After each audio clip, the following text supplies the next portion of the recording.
क्या आपने पहले कभी फ्रॉग बिरयानी खाया है? नहीं खाया, मैंने भी नहीं खाया, तो इसीलिए हमने ऑर्डर किया जेंजी किचन से chicken biryani and butter chicken. Let's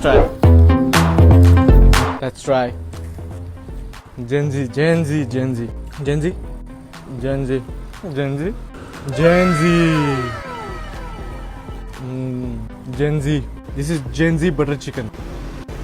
it's good, it's Gen Z butter chicken, delicious. Oh, sorry, Gen Z. Gen Z. Gen Z. Gen Z. Gen Z. Gen Z. Gen Z. Gen Z. Gen Z. Gen Z.